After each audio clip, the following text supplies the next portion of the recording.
طارق بن زیاد وہ عظیم فاتح ہے جنہوں نے دنیا کا نقشہ ہی بدل ڈالا تھا۔ آپ نے ایک مختصر فوج کے ساتھ بہت بڑی فوج کو شکست دے کر اسپین میں دین اسلام کا پرچم بلند کیا تھا۔ آپ نے کئی بار سنا ہوگا کہ کامیابی کشتیاں جلانے سے ہی ملتی ہے۔ اس جملے کے پیچھے ایک مکمل داستان چھپی ہے۔ طارق بن زیاد نے کشتیاں جلا کر دشمن پر حملہ کر دیا تھا اور سرخرو ہو گئے تھے۔ آپ کا یہ اقدام رہتی دنیا تک ایک مثال بن گیا۔ آج کے اس ویڈیو میں طارق بن زیاد کی زندگی کے بارے میں بات کروں گا۔ میں ہوں باسط راہی اور آپ دیکھ رہے ہیں حقائق انفو یوٹیوب چینل، میرے ساتھ رہیے۔ جی دوستو، اگر آپ نے ابھی تک ہمارا چینل سبسکرائب نہیں کیا ہے تو ہمارا چینل فری میں سبسکرائب کرنے کے لیے سبسکرائب کے بٹن پر کلک کریں اور ساتھ میں اس بیل کے نشان پر کلک کریں تاکہ آپ کو ہماری ویڈیو آسانی سے پہنچ جائے کرے۔ طارق بن زیاد کا شمار ان عظیم فاتحین میں ہوتا ہے جنہوں نے دنیا کا نقشہ ہی بدل ڈالا اور جن کی شجاعت، ہمت اور بہادری کی کارنامے تاریخ عالم میں سنہرے حروف سے لکھنے کے قابل ہے۔ طارق بن زیاد فاتح اسپین کے نام سے جانے جاتے ہیں۔ آپ افریقہ کے رہنے والے اور بربر نسل سے تعلق رکھتے تھے۔ طارق بن زیاد افریقہ کے گورنر موسیٰ بن نصیر کے نائب تھے۔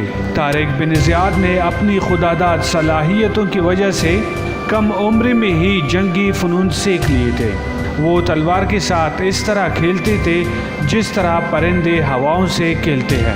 وہ بلا کا ذہین بھی تھا، ایمان اور شجاعت بھی اس پر فدا تھی۔ اس زمانے میں شمالی افریقہ میں مسلمانوں کی حکومت تھی۔ اسلامی سلطنت میں امن و امان اور خوشحالی کا دورہ تھا۔ اس کے برعکس یورپ کے ملک اسپین میں راڈرک کی حکومت تھی جس نے ظلم و ستم کی انتہا کر رکھی تھی۔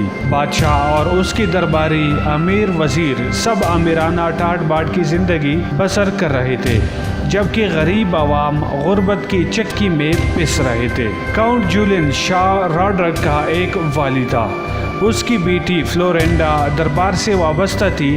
وہ بے انتہا خوبصورت تھی۔ بادشاہ اس کی خوبصورتی دیکھ کر بھٹک گیا۔ اس نے اسے محل میں بلایا اور بے آبرو کر دیا۔ بیٹے نے باپ کو اطلاع دے دی۔ باپ بیٹی کو لینے محل پہنچ گیا۔ شاہ کے سامنے حاضر ہوا۔ وہ بیٹی پر گزری قیامت سے واقف تھا۔ اس نے بادشاہ سے انتقام لینے کا فیصلہ کر لیا تھا، لیکن بادشاہ کے سامنے اپنے غصے کو قابو میں روکے رکھا۔ اس نے چٹیاں گزارنے کے بہانے بیٹی کو ساتھ لیا اور گھر روانہ ہو گیا۔ وہ جب آخری ملاقات کے لیے بادشاہ کے پاس گیا تو بادشاہ نے اس سے کہا، جولین، تم اس دفعہ ہمارے لیے کوئی تحفہ نہیں لائے؟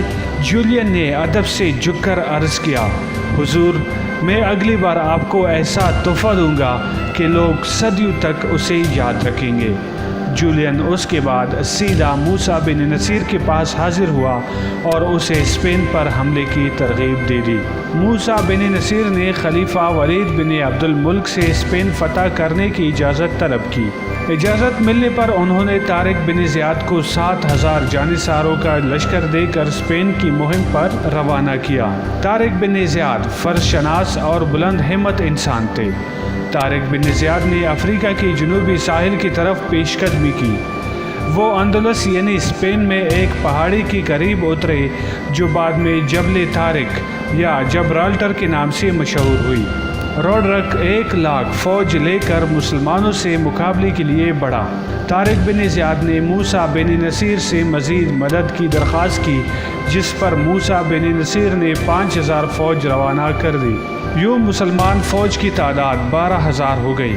مسلمانوں کی فوج صرف تلواروں اور نیزوں سے لیس تھی، جبکہ اس کے مقابلے پر 1,00,000 کا لشکر تھا جس کے پاس گھوڑے اور اسلحہ تھا۔ طارق بن زیاد کے ساتھی دشمن کی تعداد اور ان کی جنگی ساز و سامان کی کثرت دیکھ کر متاثر ہوئی۔ یہاں پر حالات کو دیکھ کر طارق بن زیاد نے ایک انتہائی جرأت مندانہ اقدام اٹھایا۔ اس نے وہ تمام جہاز اور کشتیاں جلانے کا حکم دیا جن کے ذریعے وہ یہاں پہنچے تھے۔ طارق بن زیاد نے اس موقع پر ایک ولولہ انگیز تقریر کی جس میں آپ نے کہا، مسلمانوں، خوب سمجھ لو، اب تمہارے لیے واپسی کا کوئی راستہ نہیں۔ اب عزم و ہمت کے سوا سوا کوئی چارہ نہیں، تم اپنی جانوں پر کھیل جاؤ تاکہ کامیابی تمہارے قدم چوم لے۔ تم اس علاقے میں اللہ تعالیٰ کی دین کو سربلند کرنے آئے ہو، تم جو عزم کرو گے اللہ تعالیٰ اس میں تمہاری مدد کرے گا اور تمہارا نام ہمیشہ زندہ رہے گا۔ اگر میں مارا جاؤں تو آپس میں جھگڑا مت کرنا، اللہ تعالیٰ کی راہ میں آگے بڑھو۔ جب حملہ کرو تو دشمن پر ٹوٹ پڑو اور اس وقت تک دم نہ لینا جب تک جزیرہ فتح نہ ہو جائے۔ طارق بن زیاد کے خطبے نے مسلمانوں کے دلوں کو گرما دیا اور ان میں جوش و ولولے کی ایک نئی روح پونک دی۔ دونوں لشکروں میں مقابلہ ہوا۔ بالآخر طارق بن زیاد ایمانی طاقت کے بل بوتے پر اپنے قلیل لشکر کے ساتھ کثیر لشکر پر غالب آ گئے اور جنوبی اسپین پر طارق بن زیاد کا قبضہ ہو گیا۔ مسلمانوں نے پیش قدمی جاری رکھی اور اسپین کے کئی اہم شہروں کو فتح کر لیا۔ مسلمان اندلس کی تاریخی فتح کے بعد 800 سال تک اس ملک پر حکمرانی کرتے رہے۔ اسپین کی فتح نے یورپ کی معاشرتی زندگی پر زبردست اثر ڈالا۔ عیسائیوں نے مسلمانوں سے رواداری اور فراخ دلی سیکھی۔ مسلمانوں کے حسن انتظام سے علاقے کے لوگوں کی حالت بہتر ہو گئی۔ وہ مسلمانوں کے زیر سایہ پرامن اور خوشحال زندگی بسر کرنے لگے۔ طارق بن زیاد 95 ہجری میں اس جہاں فانی سے رخصت ہو گئے۔